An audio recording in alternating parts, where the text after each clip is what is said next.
Next speaker is Dr. Shivraj Ingole. I invite Dr. Shivraj Ingole. He is MBBS, MD, FRCR, DNB, international radiologist, international neuroradiologist, vascular and interventional radiology, vascular surgery, medical treatment specialist. Is a consultant at Penile Hospital, Medical Research Center, Mumbai.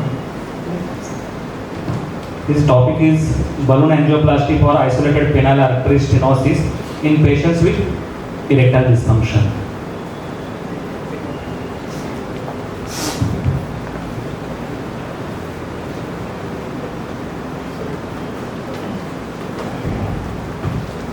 Thank you, madam, for nice introduction.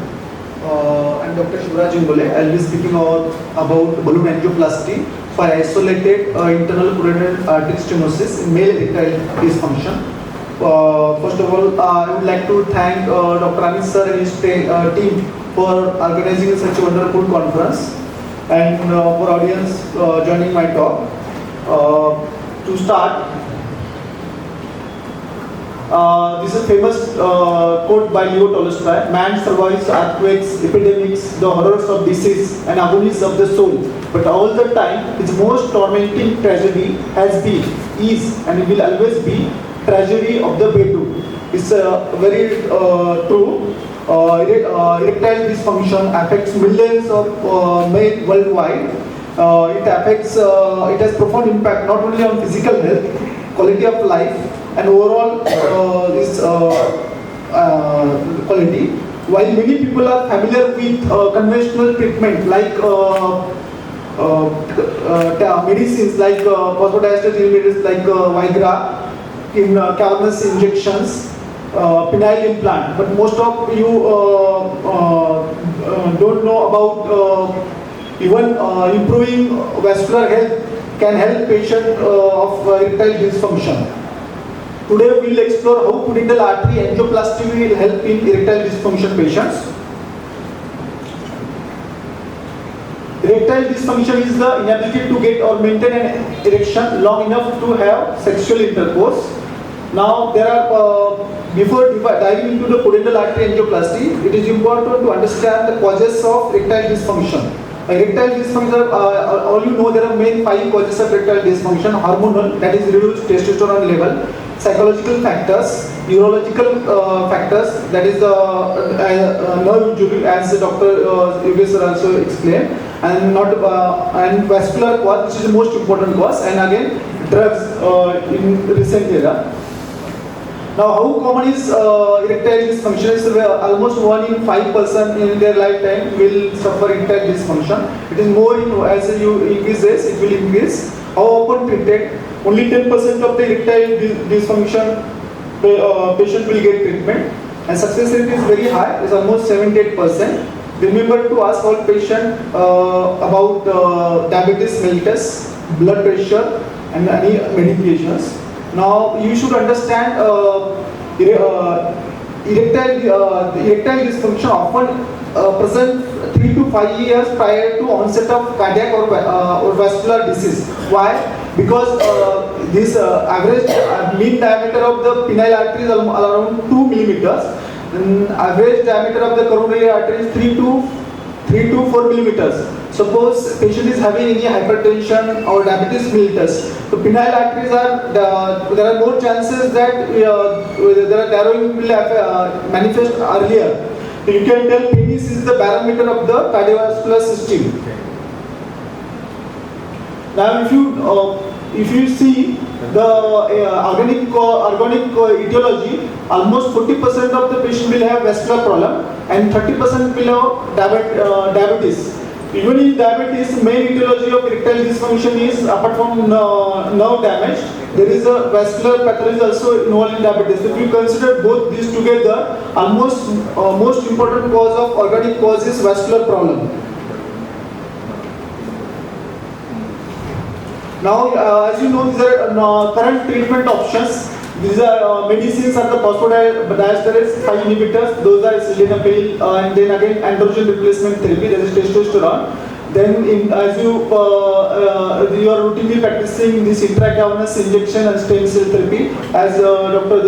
Debay sir explained this. then penile prosthesis and implantation, and again devices like vacuum erection device, and low intensity extracorporeal shockwave therapy. These are conventional therapy, but nobody is aware of opening of dental artery. Now, for a healthy erection, there should be a normal vasculature of the penis. Of this, which is the internal pudendal artery is the main supply or main artery of the key player of the penis. When these arteries become narrowed, either because of hypertension or diabetes, the penis getting blood flow is compromised, and the patient is not able to achieve or maintain that erection. The common causes of vascular pathology are hypertension, diabetes, increased cholesterol level, and again smoking is one of the important cause. Now, if you see, internal pudendal artery is branch of anterior division of internal iliac artery. It is a terminal branch of internal iliac artery, anterior division of internal iliac artery. Usually, it divides into internal pudendal artery and inferior gluteal artery. This is the CT informated images showing in color coding. This is the DSA images. Here you can see terminal branch of internal iliac artery is a internal pudendal artery. These are normal variants of the internal pudendal artery. In normal, most of patients, the internal pudendal artery is a terminal branch of the anterior division of internal iliac artery. In few patients, another second variant is a common trunk with the glutopudendal trunk, and the third variant is it arises from superior vesical artery as an accessory pudendal artery. It's a terminal branch of anterior division of internal iliac artery. In pudendal canal, internal pudendal artery branches to perineum and inferior rectal artery. After giving these two branches, there are three main important branches. As you know, there is the bulbourethral artery, which terminally supplies the glands of penis. The second artery is cavernous arteries. Cavernous arteries gives branches to helicine arteries. And important branch again is a dorsal artery of penis, which gives circumflex arteries. Now, venous drainage again concerns the arteries. This bulbourethral vein and cavernous vein drain into the internal pudendal vein, and deep dorsal vein drains into the prostatic venous plexus. And for normal erection, to relies on the coordination of the vascular, neurological, and hormonal and psychological factors. An erection can occur following either direct stimulation, visual or audio stimulus. And erection occurs when the amount of blood rushing to penis is greater than amount of blood flowing away from penis.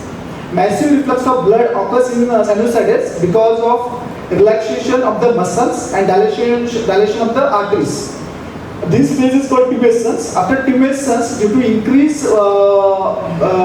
blood in cavernous cells, it presses there's a extrinsic venous compression which lead to prevents outflow of blood and leads into the penile rigidity. This is why I am telling this, because for normal erection, blood supply of penis is very important.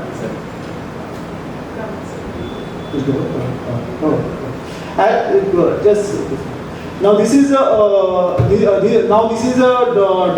Doppler findings in different stages of the penile erection. Now, what is pudendal artery angioplasty? Pudendal artery angioplasty is a minimally invasive procedure which aims to open the blockage, the stenosis or blocked penile arteries. Now, there are many important steps in the penile artery angioplasty are similar as with other angioplasties like coronary angioplasties. Access is taken, usually common access is in the radial artery or common femoral artery. patient is awake. This procedure is done under local anesthesia. After access is taken with the 5 sheet. It's a very small sheet. The catheter is reached towards at the block, and through catheter you open this block. If if the stenosis after opening this block, if there is a residual stenosis, the patient may need stent. Stent is nothing but it's a mesh of tube. Now, depending upon the site where is blocked, it is divided into different zones. If you consider now in our case zone 4B and zone 5A is the most common involved site for erectile dysfunction, and this is easily accessible for balloon angioplasty. I am showing you the first case. The patient, 50-year-old male patient with sexually active with diabetes mellitus and hypertension. This is CT angiography image showing stenosis in the internal pudendal artery. This is a DSA images confirming that block. And after passing wire, balloon angioplasty is done. And post angioplasty, this block is opened. And after this patient is able to achieve natural erection. This is second case showing block in the internal pudendal artery. This is the post procedure showing complete restoration of flow and patient assumed natural erection. Now you should understand why pudendal artery angioplasty. Despite so many treatments are available, you should know now what with the conventional phosphodiesterase inhibitors, that is sildenafil, Viagra, their main aim is to focus vasculogenic response. But this treatment is not addressing the opening of block. Contrary to that, after opening pudendal artery angioplasty, patient is able to achieve natural erection. The idea is to treat the cause, not just the symptom. Sir, 2 minutes. Yes. These are the common famous trials for pudendal artery angioplasty. What are the benefits and risks? What are the benefits? It's a minimally invasive procedure. Patient can be discharged on the same day. There is no scar, no admission. And the most important thing is after pudendal artery angioplasty, patient is able to achieve normal penile erection. And what are the risks? The bleeding and infection are the theoretical risks. Most common risk you can say sometimes patient will require like in future again patient will have restenosis. That time patient will require additional treatment. Current limitations and future direction. Current limitations are if does the pudendal artery angioplasty is effective in all patients? No. It is effective only those patients who are having arteriogenic cause. And if the patient is having only short segment stenosis, the patient is having long segment stenosis, this therapy may not be feasible. And what are the future direction? Future directions are the patients after getting shot like infarction. If the patient already diagnosed with diagnosed or having risk factor for arterial stenosis, so this should be we should evaluate patient with either Doppler or angiography. After it is confirmed, the patient should go for pudendal artery angioplasty. Again, I am showing other case of Levy syndrome. You can say this is a trial of impotence, this loss of femoral pulse and claudication. Here you can see there is a complete block of the infrarenal abdominal aorta happening after doing kissing, balloon angioplasty and stenting. Patient flow is established and patient was able to achieve natural penile erection. This is again we can do for venogenic erectile dysfunction. We can do here the puncture is taken over penis, deep dorsal penis, and we can do embolization of internal and external pudendal vein. This is for this treatment is for venogenic erectile dysfunction, and this is the same case showing this is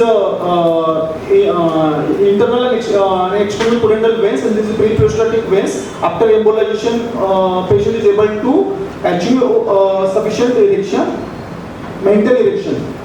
This is again latest treatment for varicocele embolization. Also, we can do non-invasive treatment. So to conclude, penile artery angioplasty is safe and effective treatment for erectile dysfunction who are having arterial cause.